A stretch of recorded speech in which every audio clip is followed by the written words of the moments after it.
you answer, here's the question. What are the steps or processes that occur physically when the soul and the body separate? And part two of the question is, are there any ceremonies or actions, that we could be doing to assist the person? Death is present where there is resistance to life, which is for the majority on Earth, of course. It's very rare that one can overcome death by being in total surrender to life. But what this does, the reason that I'm saying that, is that it creates what the Toltec Naguals call the tumbler. And this is a churning effect. And it creates this churning effect around us because the energy in our environment spins like a spin dryer and actually leaks energy away from us the way the spin dryer takes the moisture out of the clothing you're trying to dry. And so it churns and it goes against the etheric bodies around the physical body until eventually it cracks it and the energy leaks out. At that point, that spirit body, which you can equate to the soul, the etheric body, it's comprised of 7 different bodies, the physical being the first, but the other 6 bodies fold in upon itself at the moment of death when it cracks from the tumbling force against it. And the tumbling force increases with hardship, illness as a result of its churning, and can help the cracking to happen. So these are all causes of death, slow or short, and so forth. But it folds upon itself, and even though the body is removed, this stays for 2 or 3 days, and it looks like it has folded up like an embryo.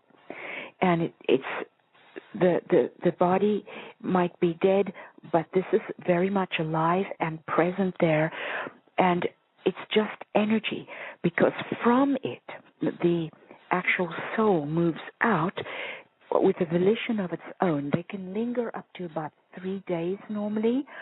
If they linger longer than 6, they lose what is called the spirit status. According to the spirits that I worked with multiple years ago, they say that if within 6 days you do not make that transition through this tunnel, which is like an embryonic cord, actually, that goes to the world of spirits, the soul body. If you do not move through that, then you become a ghost, technically, which is different than a spirit, much lower form. In the case of her father, everything went fine. He moved through quite rapidly. There are different locations that people go through when they go through. In the case of her father, he would have found a very, very pleasant environment. If people have been very traumatically murdered, for example, they go in between the worlds. They go in sort of a state that isn't fully in the spirit world, nor is it in the physical, and it's like a thick brown substance in between. And as a mystic, when you're traveling back and forth, you don't actually travel through the tunnel. You travel through this brown, thick material, but it is very comforting. And it is the place of recovery. And you can actually see spirits there like they're in a coma because they're recovering from the horrific murder, etc. In the case of her father, he would have gone through this umbilical cord that exists between the world of souls and the physical, or what we call the spirit world and material world. Once there, they get education, they look at their life, they see what they could have done differently, they realize the themes that remain undone, that they may wish to contribute to, and then normally they choose where they wish to help, and they get education. I have spoken to spirits that said, "Don't speak to me now, I'm in school." Now, the other thing that's amazing is that is quite, they're far more detached than we are from what they've left behind. In other words, we grieve over them much more than they grieve over us because they can see better. When you're non-physical, you see much better. they can see better how things are going to work out. So, that's about death as much as I can do in a few minutes. Okay. Could you respond to that portion? Is there anything in particular that we can do? I guess maybe in light of your last part of your answer was if we can hold gratitude for their life and celebrate their life, it may be of more support to them than, grieving probably and holding them possibly back. Well, there's several things. I mean, if you're used to energy work, healing work, and most students that study with us are well capable of this next step. But the life force center is like a grapefruit-sized white ball behind the belly button. If moments before the death you can, with your hands, make the movement over the body, but you can envision it moving up to the third eye.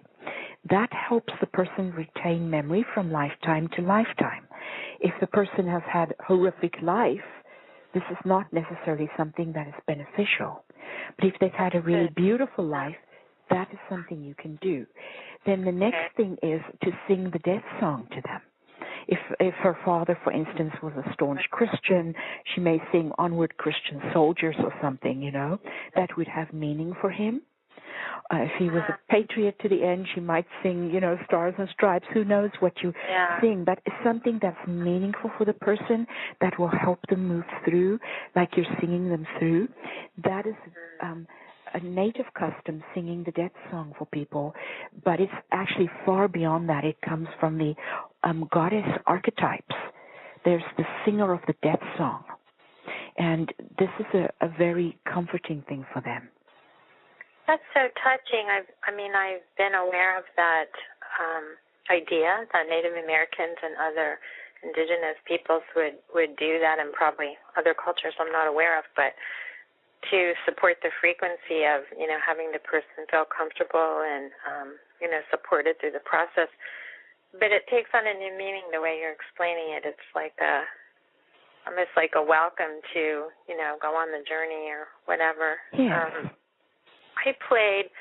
My own father passed away in September, and I played Belvaspata Healing of the Angels CD almost that's for nice. 2 or 3 days.